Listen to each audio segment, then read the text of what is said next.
André, first I will start with you. One afternoon victory in the Rolex Grand Prix in Aachen. What an emotional one. We saw this. Please share your emotions with us after the Rolex Grand Prix.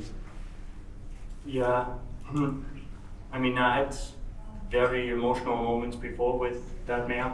She already gave me so many moments that were special, but it's just definitely different here in Aachen. 2 years ago, when I was part of the team that won the Nation Cup here, and I was last to go, and I had to be clear, and I was clear, and we won. That was already something I will never forget. But of course, the Grand Prix of Aachen is, I said it now already a few times, every rider's lifetime dream. Most riders never even get close to that. So that's for me what makes it so extra special, that this is really a dream, and if I would be 2 years old, I would probably say, I'm done now. Please take us a little bit through your course. You were already so strong in the first and second round, and then the jump off so quick, especially in the last line. Please share your thoughts with me. I have to say, it's a little bit also Steve Gerdash. I have to thank him later when I see him, because he said, man, the way your horse is jumping today, you can go for it. And then he told me, you know, do 6 the first line and do 8 the second line, and I walked 7 and 9. And I said, I don't get that in those numbers. And he said, yeah, you have long legs. Do it. Just do it. And no chance. So I tried, but there was no 6 for me. He did 6. I did 7. Then he did 8. I did 9. So I knew I was behind.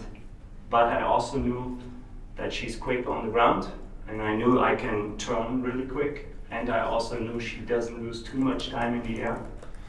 So I knew it's not over yet. And then I got a pretty good first distance angle on that right vertical. Then I did 9 strides, which I really was not happy with myself, because there I really wanted to do 8. And I got a little careful, and I thought, somehow she's not taking me enough. She got really careful and backed up.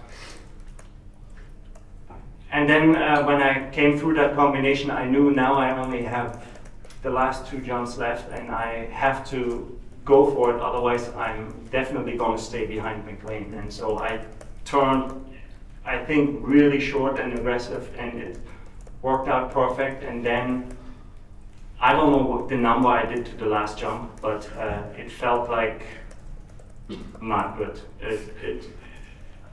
The whole time I thought, I'm not going to get there, I'm not going to get there. She got more and more like, but somehow I got there and she cleared it, and I think the risk to the last 2 jumps and her quickness made it in the end happen. Chakaria, you just said on live television, you just love her like your wife. Is she one of a kind for you? Oh yeah, for me she is. And I said that many times by now, and my wife pretty much be careful. It was one time really not good, because one reporter definitely said, he said he loves her more than his wife. And that's not what I said. And I made sure that's not what I said. So, but I said many times I love her just like my wife, and she totally understands, and she likes her also. Especially when they come home now. That price check. It's all good. It's a one of a lifetime watch for me. She made so many things happen in our life. We had so unbelievable moments, so unbelievable wins all over the world. European champion individual, champion. She gave me medals on championships, so but this, of course, Grand Prix of Aachen is yeah, for me. I thought I would never ever have a chance ever as an Aussie. And it really happened. Congratulations again, André.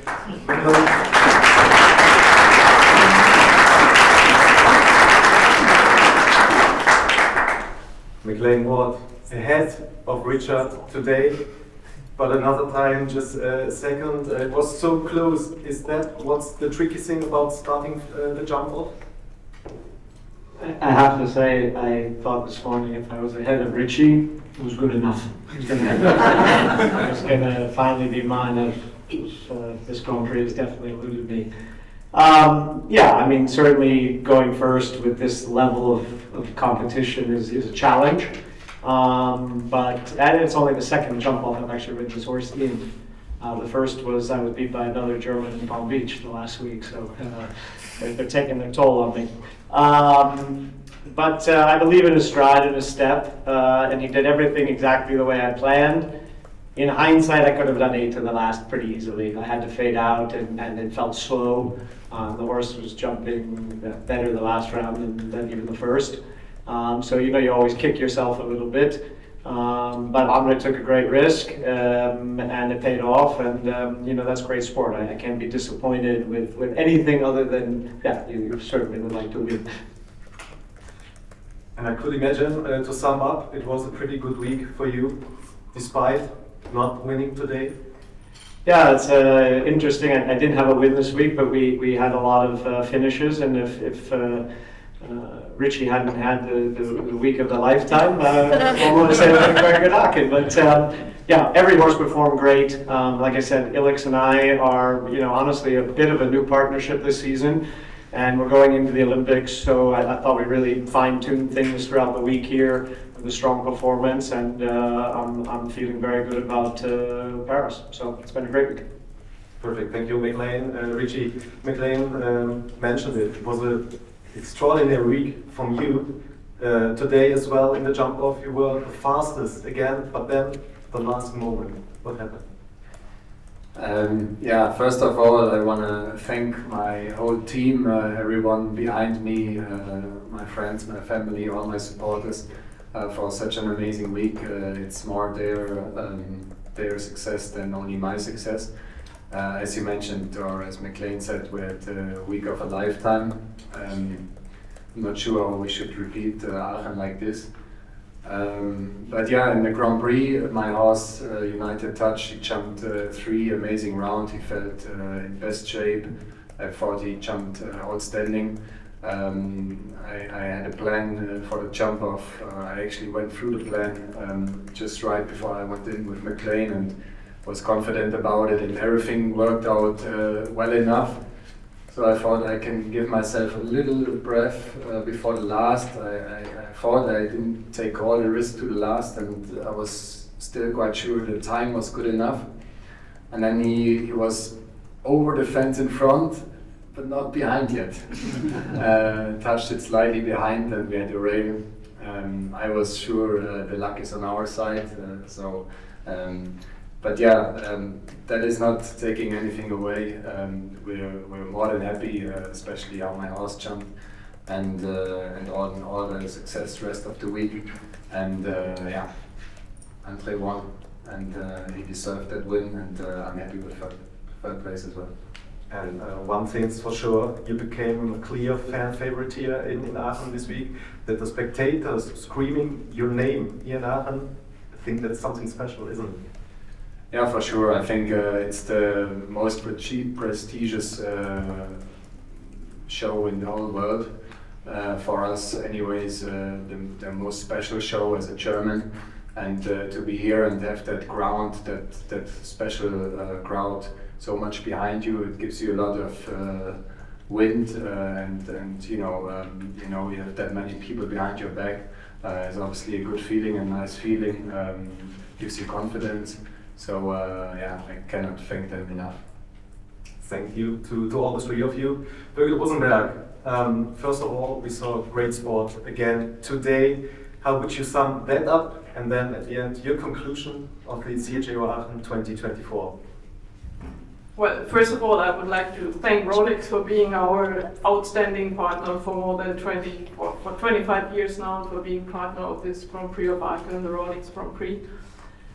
I think everything I said this afternoon was another day of amazing, breathtaking sport, and I said it this morning after the dressage. We can only prepare the stage and do our best to give you good conditions to compete, but you paid it back so much with super performances, great horses, great riders the whole week, and the atmosphere in the stadium. So many spectators found their way, and we didn't have the best weather all the week, but still we had it great. Coming to your question, how is our bringing the week to the end? I think we had more than 370,000 spectators in 10 days of the show, packed stadiums. It's an absolute record. It's not about always becoming bigger and bigger, but I think it shows that the equestrian sport is very alive here in Aachen, and so we are really happy about the week.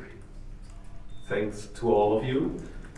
The Q&A is open. Questions from your side, please. Yeah, to André Thieme. Were you hoping for a place in the Olympic team, and what did Otto Becker tell you after this fantastic win today? Yeah, I knew that before Aachen that the 4th spot for the Olympics was still available. And I also knew that I had pretty good chances to get that number 4 spot. But then my 2 rounds in the Nation Cup with 2 times 4 faults didn't help. I knew that in that moment, and I also knew that Jana Vargas had a double clear the day before in the Prize of Europe, and she had a double clear in that Nation Cup, so at that point I didn't have to talk to Otto Becker. I knew that was it for me, and and I knew they're not going to wait till Sunday to decide. In that case, I knew I'm out, and I knew that I'm going to be number 5. But I have to say, I was not loose enough, and I wanted it too much the whole time. My wife again said already since months, or since weeks, that I'm not the same person, that I'm not as funny, not as easygoing. I was way more, I was too intense, and that didn't help. And somehow, every other year I produced many clear rounds with that horse, so there was not even a question of she's going to the championships or not. And this year we just did not produce as many clear rounds. She was a little hurt and she was on her way back, but still now she's totally back, and I had my chance in La Bowl, I had my chance here in Aachen, and I was good in Hamburg, but in the end it wasn't enough to really tell everyone it needs to be me in Chakaria, and I respect that, because I do respect if somebody's better. And Jana just rode as calm as it could be, and she produced those clear rounds, and today she also could 4 and clear. She proved it again, so I think it's very well deserved, and I have to respect that. And the funny thing was that soon as that Nation Cup was over and I knew that is it for me, something changed. And I don't know what it was, but it was definitely all of a sudden I felt relieved. It felt being the old myself again, and I had a beer here and there, which I really didn't have in a long time. And I started to eat a little bit more normal again. And it felt good. And Then my second horse started to jump really well, and we went clean every time, and somehow every little piece got together, and my wife said right away, it looks different the way you ride now again. You are looser, and just keep doing it like that. Do it for yourself. Now forget about, for once, about your team, and it's over. Now you just win us some money. And so somehow it worked, and I felt it in myself that things changed, and so now I can live with being number 5 for the Olympics. It's too bad, but it's.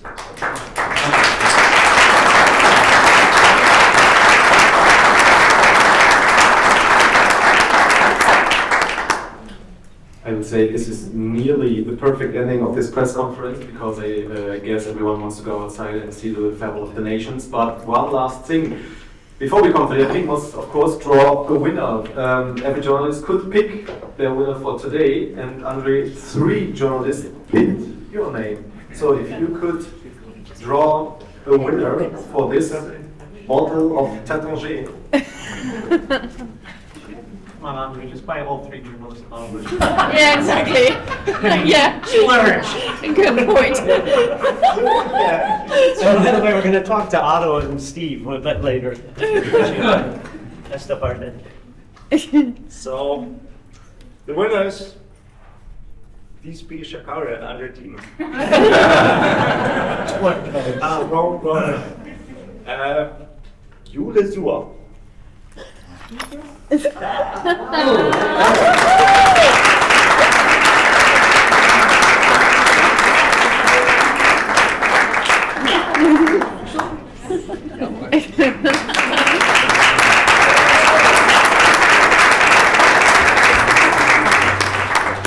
and then I would say, let's go outside to the Fable of the Nations. Thank you everyone, congratulations again.